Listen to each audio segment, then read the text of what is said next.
गेली 3 वर्ष जो काही एक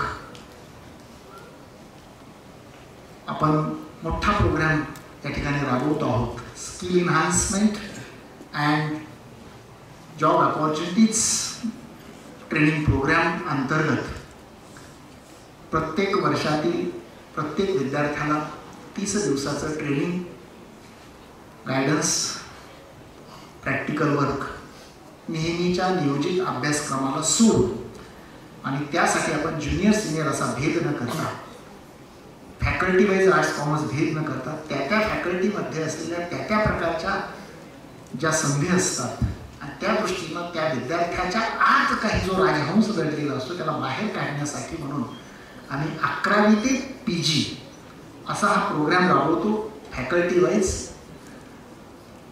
आणि डिव्हिजन वाईज. त्यातला आत्ताचा हा जॉब अपॉर्च्युनिटीज असेल किंवा various opportunities in science faculty after 12th या अंतर्गत 12वी सायन्स नंतर नेमकं काय या पर्टिक्युलर विषयावर आज आत्ता हे जे सत्र आहे ते सत्र आमचा जो काही बिग प्रोग्राम चालतो त्याचंही उद्घाटन आणि पालक अत्यंत चिंताग्रस्त आहेत याची कोविड नंतर सातत्यानं जाणीव होते, म्हणून त्या पालकांनाही ह्या सगळ्या प्रवासामध्ये सहभागी करून घ्यावं म्हणून आज स्पेशली पालकांना इन्व्हाइट करून पालक स्नेह मिळावा असा एकत्रित हा समसमा योग आम्ही जुळवून आणलेला आहे. आणि आपण आता या ठिकाणी उपस्थित आहात. गेला तास दीड तास आपण एखाद्या जादूगारानं आपल्या पुतळीतून खजिना बाहेर काढावा तसा विविध प्रकारच्या ऑपॉर्च्युनिटीज या मुलांच्या समोर आपण अक्षा रत्नांसारख्या उधळत होता. आमच्या विद्यार्थ्यांनी आपल्या मेंदूत त्या किती साठवून घेतल्यात हा जरी संशोधनाचा विषय असला तरी तुम्ही त्या संदर्भातलं एक पुस्तक आहे ते घेऊन आलेलं आहे. ही आमच्या दृष्टीनं फार जमेची गोष्ट आहे. आम्ही आत्ताच त्याच्या 10 प्रती लगेच बुक करून टाकतो, म्हणजे जरी आता काही हवेत विरलं असेल तर ते त्या कागदावरून आमच्याजवळ साठवून राहील आणि ज्या मुलांना अपेक्षित आहे ते कदाचित तुमच्या इथून काही स्टॉल लावला असेल तर खरेदी करतील, जर खरोखर त्यांना आपल्या करिअरविषयी काळजी असेल. दुसरं महत्त्वाचं म्हणजे या चर्चेत काही पालक सहभागी झाले ही फार समाधानाची गोष्ट आहे. मग ज्यामध्ये राहुल नवले असतील किंवा प्रवीण पवार असतील, आमच्या जयश्रीताई आहेत, मार्मिक प्रश्न विचारलेले आहेत, महत्त्वाचे आहेत.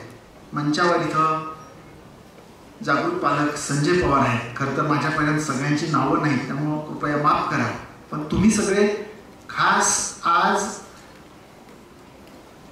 जी काही आपण मेंटॉरमेंट स्कीम राबवतो त्याच्या अंतर्गत आपल्याला आग्रह करून बोलवल्यानंतर जे काही का होईना संख्येनं हजर आहात, खऱ्या अर्थानं आपल्या पाल्याविषयी काळजी करणारे तुम्ही सगळे पालक महत्त्वाचे.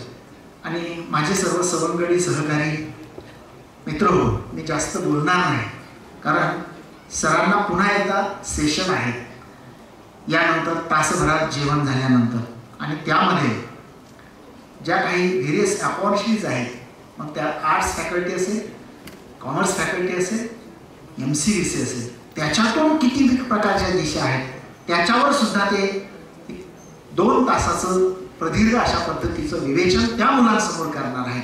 त्यामुळे मी जास्त वेळ घेणार नाही. फक्त एक जे प्रश्न पालकांकडनं आले, आपण जे मांडत होतात आणि आम्हाला जे भेडसा होतं, ह्या सगळ्याचा विचार केल्यानंतर मला थोडं बोलणं आवश्यक वाटतं. आपण म्हणजे मोबाईलच्या आहारी गेलेली पिढी आणि त्याच्यामुळे त्रस्त झालेला पालक ह्या अत्यंत संवेदनशील विषयाला आपण छेडलं, फार महत्त्वाचं आपण काम केलं.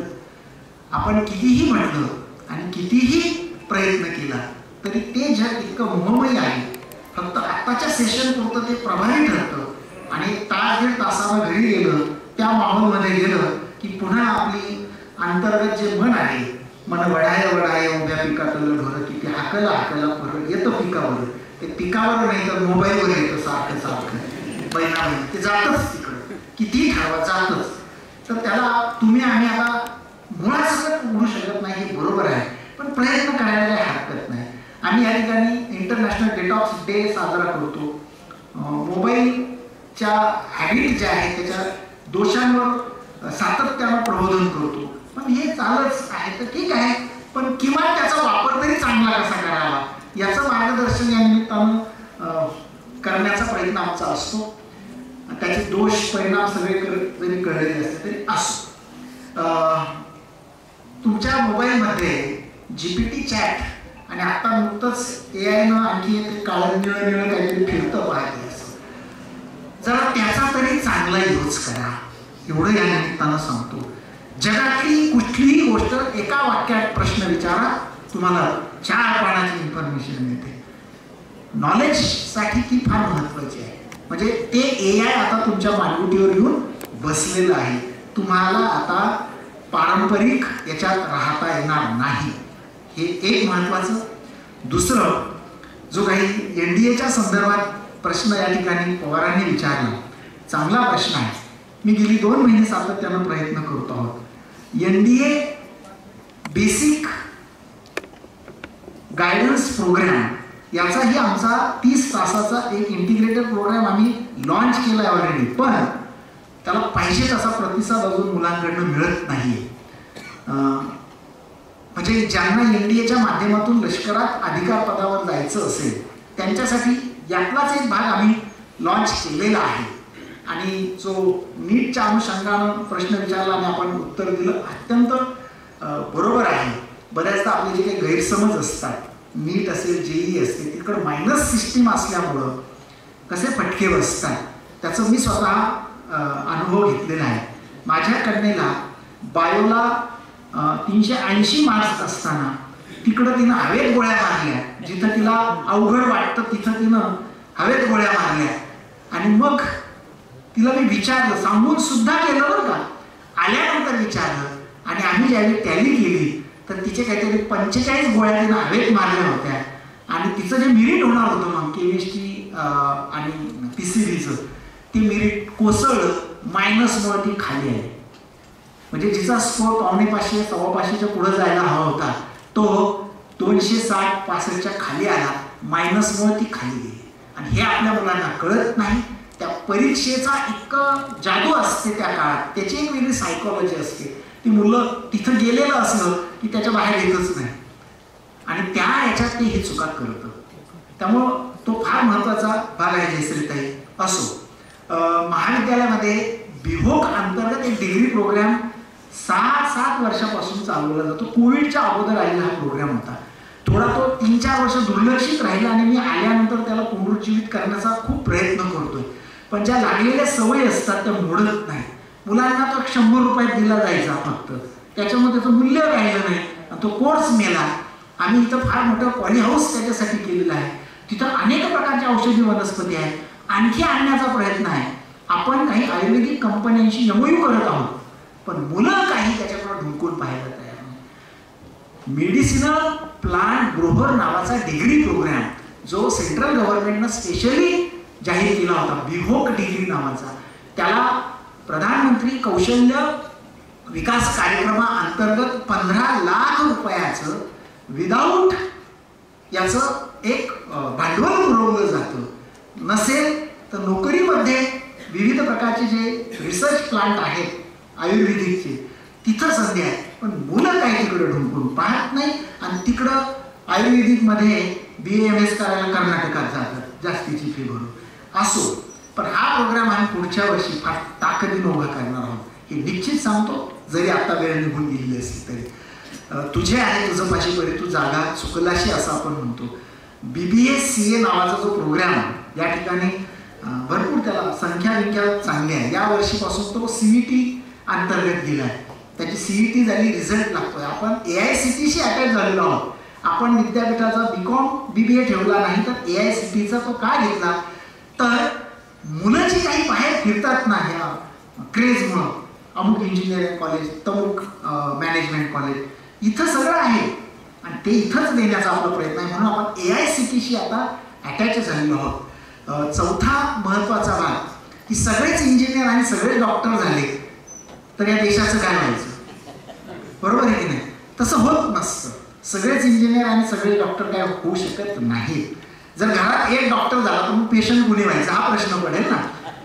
त्यामुळं आपण त्या फील्ड व्यतिरिक्तची जी काही हजारो फील्ड्स आहेत ती यांना सांगितली, हे फार महत्वाचं आहे. कारण आपल्याकडं भारतीय माणसाची एक मानसिकता आहे, एक त्या रस्त्यानं चालला की 10 त्या रस्त्यानं जातात. मग ती आहे आपली मानसिकता. मग ते स्टुडंट्स असो, माणसं असो, व्यवसाय उभा करणारे असो, एखाद्याने टपरी टाकली की 10 जण तीच टपरी टाकतात. ही आपली मानसिकता आहे. आणि मग सगळे डॉक्टर झाले तर कसं व्हायचं, सगळे इंजिनियर झाले तर कसं व्हायचं, मग बाकी पण किती खजिना आहे हे ह्या निमित्तानं तरी कळलं यांना की नाही बाबा, जिथं स्पर्धा नाही ना तिथं घुसूया. असं खूप आहे इथं. इथं 100% आपल्याला अपॉर्च्युनिटीज आहेत हे आपण सांगितलं. त्यानंतर महत्वाचं म्हणजे हे सगळं ठीक आहे, पण आपलं बेसिक सायन्स सुद्धा फार महत्वाचं असतं, ज्याच्यावर जग उभं आहे, ज्याच्या संशोधनावर जग उभं आहे. आणि म्हणून बेसिक सायन्स हा सुद्धा फार फार महत्वाचा असतो. हे आपल्या या सगळ्या दीर्घविवेचनातलं एक सूत्र माझ्या लक्षात आलं की बऱ्याचदा बेसिक सायन्सकडे आता मुलं फार दुर्लक्ष करत आहेत. पण उद्याच्या काळामध्ये अमेरिकन जी इकॉनॉमी आहे, लक्षात घ्या, कोविडच्या काळात सगळं जग बंद पडलेलं असताना अमेरिकन इकॉनॉमीवर जास्त परिणाम होऊ शकला नाही. त्याचं कारण USA मध्ये पेटेंट्सवर जगणारी माणसं 65% आहे आणि बेसिक सायन्स रिसर्च रिलेटेड ते पेटेंट्स असतात. बरोबर आहे सर? म्हणजे माझा आकडा कदाचित कमी जास्त होईल, तसं ह्या पेटेंट्स मध्ये आम्ही कमी पडतो आहोत. या महाविद्यालयामध्ये सर आयडियाचा आविष्कार प्रोजेक्ट आम्ही चालवतो आहोत. त्याच्यातून मुलांच्या आतल्या आयडिया बाहेर काढण्याचा प्रयत्न करतोय, शिक्षकांच्या आयडिया बाहेर काढण्याचा प्रयत्न करतो, त्याचा प्रोजेक्ट रिसर्च प्रोजेक्ट आविष्कार म्हणून मांडण्याचा प्रयत्न करतोय. एका विद्यार्थ्याला आमच्या पेटेंट मिळालेला आहे. काही असो, ग्रामीण भागातला आहे, पहिला प्रयत्न आहे आणि त्यासाठी कॉलेजनं 50,000 रुपये मदत त्याला केलेली आहे. स्पेशली त्याच्या पेटेंट्स आहेत. 14 शिक्षकांची पेटेंट्स आहेत. त्यात इंटरनॅशनल लेवलची 3 पेटेंट्स आहेत जी कॅन्सरवरच्या संशोधनातून आयुर्वेदिक वनस्पतीच्या अनुषंगाने केलेली आहेत. तर 15 पेटेंट्स या दादा पाटील महाविद्यालयातली मुलं आणि शिक्षक मिळवत आहेत. सुरुवात आहे. कदाचित उद्याच्या काळात या पेटेंट्स मधून इकॉनॉमिकल ग्रोथ वाढून अनेकांना रिसर्चचं महत्त्व कळेल असं वाटतं. म्हणून इथं 3 research centre, 5 PG sciences centre, 7 UG, बरोबर आहे का सर? मी बोलतो 7 UG सायन्सेस सेंटर आहेत. त्यानंतर एक बिहोक प्रोग्राम आहे. एवढं सगळं आहे. म्हणजे जगात तुम्हाला जर कोणी नाहीच विचारलं ना, दादा पाटील तुमच्यासाठी आहे, एवढं लक्षात घ्या. ज्याला विचारा ना कोणी, त्याच्यासाठी आहे, एवढं निश्चितपणे. तर मित्र, सगळ्यांनाच सगळं मिळतं जगामध्ये असं नाही, पण जे काही ठरवायचं ते तुम्ही ठरवावं, चिंतन करावं. पालकांनी मुलांवर लादण्याऐवजी मुलांनी चिंतन करून पालकांना सांगावं. आणि त्याच्यासाठी आज हे अत्यंत ओपनली तुमच्यापुढं सगळं मांडलेलं आहे, ओपनली मांडलेलं आहे. तुमच्या हातात 12वीच्या मुलांच्यासाठी 5च महिने आहेत, 11वीच्या मुलांसाठी कदाचित 1.5-2 वर्ष आहे. पण एवढ्या काळात चिंतन करा, ठरवा मला नेमकं काय व्हायचं, माझ्या आत नेमकं काय आहे, या कॉलेजमध्ये त्यासाठी काय चालवलं जातं, त्याचा मी कसा फायदा घेईल आणि पुढं मी माझी एकूण दिशा कशी ठरवेल, ते आत्ताच ठरवायची ही योग्य वेळ आहे. वेळ निघून गेल्यानंतर कोणी तुम्हाला सांगायला येणार नाही. हेच या निमित्तानं सांगतो आणि थांबतो. धन्यवाद. जय हिंद, जय कर्मवीर. यानंतर